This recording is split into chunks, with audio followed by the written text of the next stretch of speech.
오늘은 고 피천득님의 인연이라는 수필집을 소개해 드릴게요. 1910년에 태어나서 2007년에 작고하신 작가 피천득님은 서울대 영문과를 나오셔서 시집, 산문집, 수필, 그리고 5권의 피천득 문학 전집, 셰익스피어 번역집 등이 있습니다.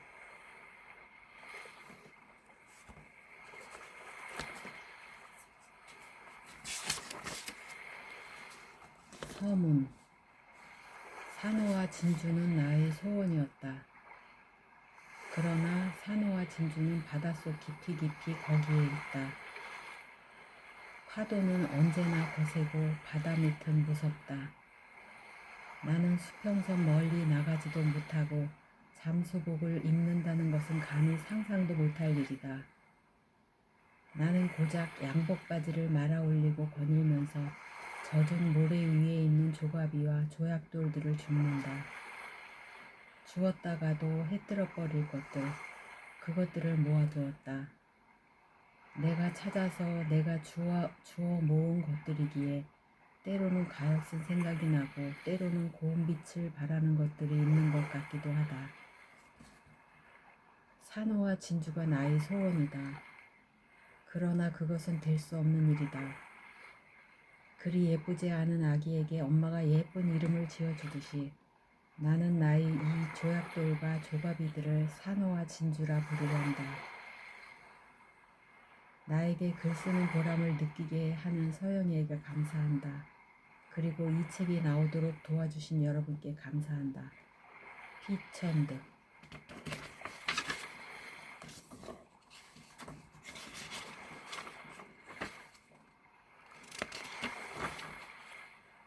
본문도 조금 읽어드릴게요. 김달세. 수필. 수필은 청자 연적이다. 수필은 난이요 학이요 청초하고 몸맵시 날렵한 여인이다. 수필은 그 여인이 걸어가는 숲속으로 난 평탄하고 고요한 길이다. 수필은 가로수 늘어진 회브먼트가 될 수도 있다. 그러나 그 길은 깨끗하고 사람이 적게 다니는 주택가에 있다. 수필은 청춘의 글은 아니요 36살 중년 고개를 넘어선 사람의 글이며 정열이나 심오한 지성을 내포한 문학이 아니요 그저 수필가가 쓴 단순한 글이다. 수필은 흥미는 주지만은 읽는 사람을 흥분시키지는 아니한다. 수필은 마음의 산책이다. 그 속에는 인생의 향취와 여운이 숨어 있는 것이다. 수필의 색깔은 황홀찬란하거나 진하지 아니하며 검거나 희지 않고 태락하여 추하지 않고 언제나 오아우미하다. 수필의 빛은 비둘기빛이거나 진주빛이다. 수필이 비단이라면 번쩍거리지 않는 바탕에 약간의 무늬가 있는 것이다. 그 무늬는 읽는 사람의 얼굴에 미소를 띠게 한다. 수필의 한가하면서도 나태하지 아니하고 속박을 벗어나고서도 산만하지 않으며 찬란하지 않고 오화하며 날카롭지 않으나 산뜻한 문학이다. 수필의 재료는 생활 경험, 자연 관찰 또는 사회 현상에 대한 새로운 발견, 무엇이나 다 좋을 것이다. 그 제재가 무엇이든 간에 쓰는 이의 독특한 개성과 그때의 무드에 따라 누에의 입에서 나오는 액이 고치를 만들듯이 수필은 써지는 것이다. 수필은 플롯이나 클라이맥스를 필요로 하지 않는다. 가고 싶은 대로 가는 것이 수필의 행로이다. 그러나 차를 마시는 것과 같은 이 문학은 그 방향을 갖지 아니할 때에는 수돗물같이 무미한 것이 되어버리는 것이다. 수필은 독백이다. 소설가나 극작가는 때로 여러 가지 성격을 가져보아야 한다. 셰익스피어는 햄릿도 되고 폴로니아스 노릇도 한다. 그러나 수필과 램은 언제나 찰스 램이면 되는 것이다. 수필은 그 쓰는 사람을 가장 솔직히 나타내는 문학 형식이다. 그러므로 수필은 독자에게 친밀감을 주며 친구에게서 받은 편지와도 같은 것이다. 덕수궁 박물관에 청자 연적이 하나 있었다. 내가 본 그 연적은 연꽃 모양을 한 것으로 똑같이 생긴 꽃잎들이 정연히 달려 있었는데 다만 그 중에 꽃잎 하나만이 약간 옆으로 꼬부라져 있었다. 이 균형 속에 있는 눈에 거슬리지 않는 파격이 수필인가 한다. 한 조각 연꽃잎을 꼬부라지게 하기에는 마음의 여유가 필요하다. 이 마음의 여유가 없어 수필을 못 쓰는 것은 슬픈 일이다. 때로는 억지로 마음의 여유를 가지려 하다가는 그런 여유를 갖는 것이 죄스러운 것 같기도 하여 나의 마지막 10분지 1까지도 숫제, 초조와 번잡에 다 주워버리는 것이다. 신춘 1월은 기온으로 보면 확실히 겨울이 한 곱이다. 셸리의 겨울이 오면이라는 구조를 바꾸어 겨울이 짙었으니 봄이 그리 멀겠는가 이런 말을 해보았더니 신문사에서는 벌써 신춘에 붙여서라는 글재를 보내왔다. 1월이 되면 새봄은 온 것이다. 자정이 넘으면 날이 캄캄해도 새벽이 된 거와 같이 날씨가 아무리 추워도 1월은 봄이다. 따뜻한 4월, 5월을 어떻게 하느냐고? 봄은 5달이라도 좋다. 우리나라의 봄은 짧은 편이지만 1월부터 5월까지를 봄이라고 불러도 좋다. 봄은 새롭다. 아침같이 새롭다. 새해에는 겨울을 들여다볼 때나 사람을 바라볼 때 늘 웃는 낯을 하겠다. 얼마 전에 잘못 걸려온 전화를 받았다. 문득 들리는 꾀꼬리 같은 목소리였다. 그리고 미안합니다 라는 신선한 웃음소리는 나에게 갑자기 봄을 느끼게 하였다. 나는 이 이름 모를 여자에게 감사의 뜻을 갖는다. 어떤 남학생이 여학생한테서 받은 크리스마스 카드를 들여다보고 좋아하는 것을 보고 내가 여자라면 경제가 허락하는 한 내가 아는 남학생에게 크리스마스 카드를 보내겠다고 생각하였다. 내가 만약 명랑한 목소리를 가진 여성으로 태어난다면 라디오 아나운서가 되어 여러 청취자들에게 언제나 봄을 느끼게 하겠다. 인생은 작은 인연들로 아름답다. 많은 소설의 주인공들이 성격 파탄자들이라 하여 또는 신문 3면에는 무서운 사건들이 실린다 하여 나는 너무 상심하지 않는다. 우리들이 대부분이 건전하기 때문에 그런 것들이 소설감이 되고 기사거리가 되는 것이다. 세상에는 나쁜 사람들이 많다. 그러나 좋은 사람이 더 많다. 이른 아침 정동거리에는 뺨이 붉은 어린아이들과 하얀 칼라를 한 여학생들로 가득 찬다. 그들은 사람이 귀중하다는 것을 배우러 간다. 봄이 되면 고목에도 찬란한 꽃이 핀다. 슬픈 일을 많이 보고 큰 고생하여도 나는 젊었을 때보다 오히려 센티멘탈하지 않다. 바이올린보다 피아노 소리를 더 좋아하게 되었고 병든 장미보다는 싱싱한 야생 백합을 신비로운 모나리자보다는 맨발로 징검다리를 건너가는 시골 처녀를 대견하게 여기게 되었다. 11월 어느 토요일 오후는 황혼이 되어가고 있었다라는 소설 배경을 좋아하던 나는 그들은 이른 아침 바이올렛빛 또는 분홍빛 새벽 속에서 만났다. 여기에서는 그렇게 일찍이 일어나야 되었기 때문이었다라는 시간적 배경을 좋아하게 되었다. 새해가 되면 사람들은 담배를 끊어보겠다는 둥, 아내에게 좀 더 친절하게 하여 주겠다는 둥, 별별 실행하기 어려운 결심을 곧잘 한다.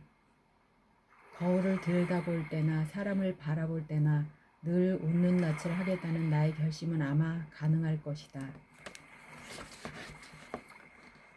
조춘 내게 기다려지는 것이 있다면 계절이 바뀌는 것이요 희망이 있다면 봄을 다시 보는 것이다. 내게 효과가 있는 다만 하나의 강장되는 따스한 햇볕이요 토닉이 되는 것은 흙냄새다. 이제는 얼었던 혈관이 풀리고 흐른 피가 진해지는 것 같다. 그리고 나의 젊음이 초록빛 숫케이스를 마차에 싣고 넓어 보이는 길로 다시 올 것만 같다. 어제 나는 외투를 벗어버리고 거리에 나갔다가 감기에 들었다. 그러나 오래간만에 걸음걸이에 탄력이 오는 것을 느꼈다. 충분한 보상이다. 어려서 부르던 노래를 웅얼거려 보기도 했다. 그리고 주위를 돌아보았다. 겨울이 되어 외투를 입는다는 것은 기쁜 일이다. 봄이 되어 외투를 벗는다는 것은 더 기쁜 일이다. 아무리 포근하고 부드러운 것이라 하더라도, 그리고 10년이나 입어 정이 든 내 외투 같은 것이라 하더라도, 내가 좋아하는 말이 조춘이라면 가장 싫어하는 말은 춘궁이다. 비난이란 말은 냉랭한 겨울같이 오히려 좋은 데가 있다. 나는 영어로 비난이 아니요 한빈이라는 말을 안다. 그러나 춘궁이란 말은 없는 듯하다.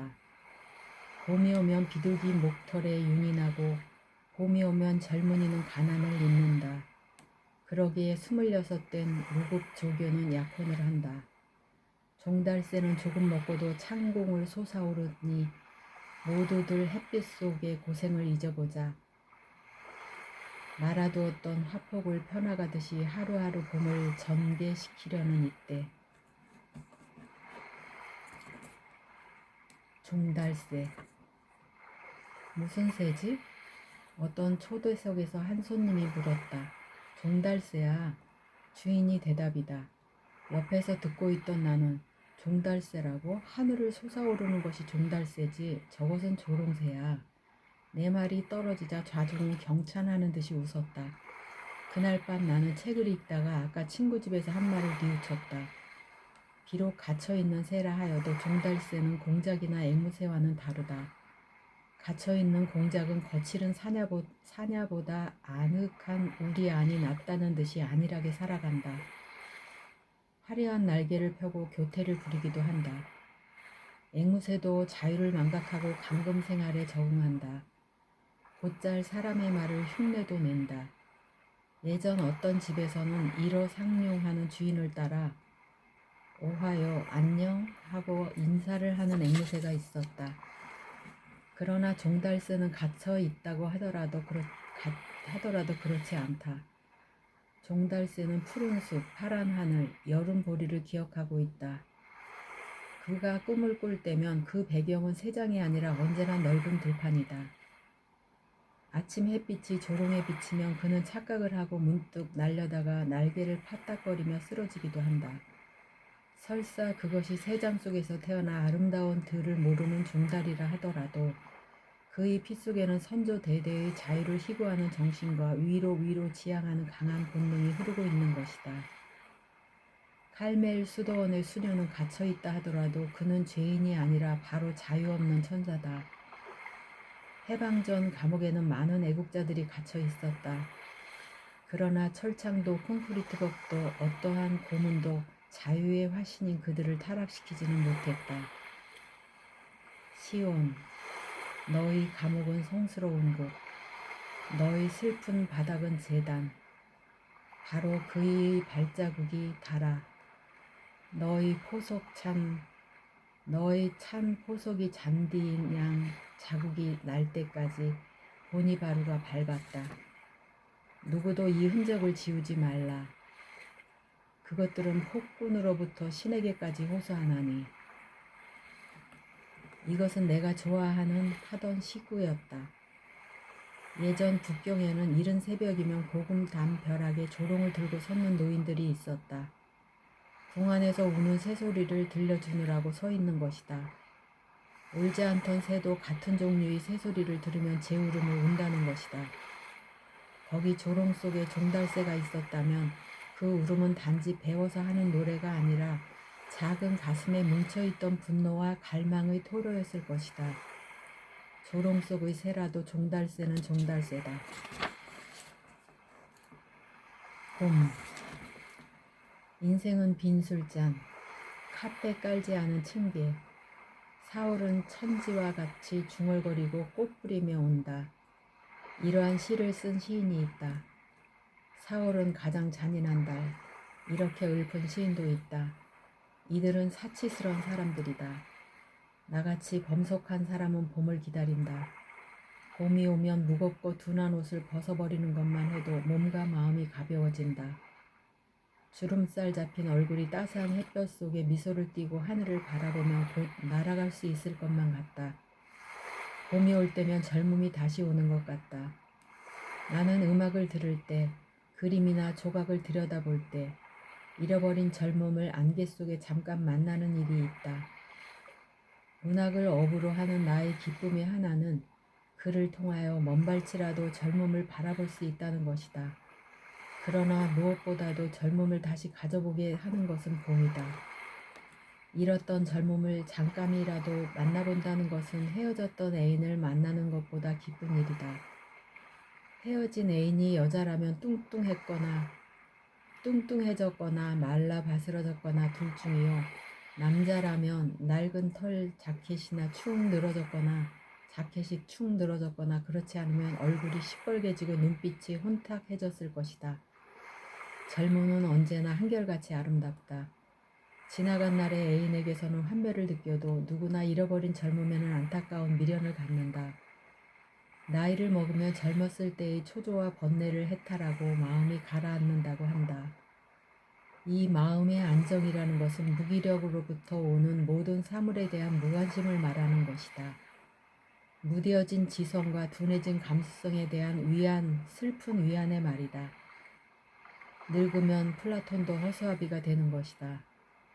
아무리 높은 지혜도 젊음만은 못하다.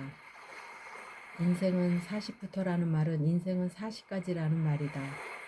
다른 것은 몰라도 내가 읽은 소설의 주인공들은 93%가 40 미만의 인물들이다. 그러니 40부터는 여생인가 한다. 40년이라면 인생을 짧다. 그러나 다시 생각을 하면 그리 짧은 편도 아니다. 나비 앞장 세우고 봄이 와요라고 부르는 아이들의 나비는 작년에 왔던 나비는 아니다. 강남 갔던 제비가 다시 돌아온다지만 그 제비는 몇 봄이나 다시 돌아올 수 있을까? 키이츠가 들은 나이팅게일은 4000년 전 루스가 이국 강냉이밭 속에서 눈물을 흘리며 듣던 새는 아니다. 그가 젊었기 때문에 불사조라는 화려한 말을 써본 것이다. 나비나 나이팅게일의 생명보다는 인생은 몇 갑절이 길다. 민들레와 바이올렛이 그렇고 진달래, 개나리가 피고 복숭아꽃, 살구꽃, 그리고 라일락, 서양장미가 연달아 피는 봄. 이러한 봄을 40번이나 누린다는 것은 적은 축복이 아니다. 더구나 봄이 40이 넘은 사람에게도 온다는 것은 참으로 다행한 일이다. 녹슨 심장도 피가 용솟음 치는 것을 느끼게 된다. 물건을 못 사는 사람에게도 찬란한 쇼윈도는 기쁨을 주나니 나는 청춘을 잃어버렸다 하여도 비잔틴 왕궁에 유폐되어 있는 금으로 만든 새를 부러워하지는 않는다. 아, 봄이 오고 있다. 순간마다 가까워지는 봄. 여기까지만 읽어드리겠습니다. 제가 인생은 40부터라는 말을 읽으면서 웃은 것은 여러분들도 잘 아시겠지만 1910년대에 태어나신 피천득님이 관점에서 쓰신 건데 거기서 약간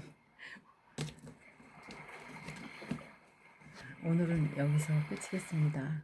다음에 뵙겠습니다.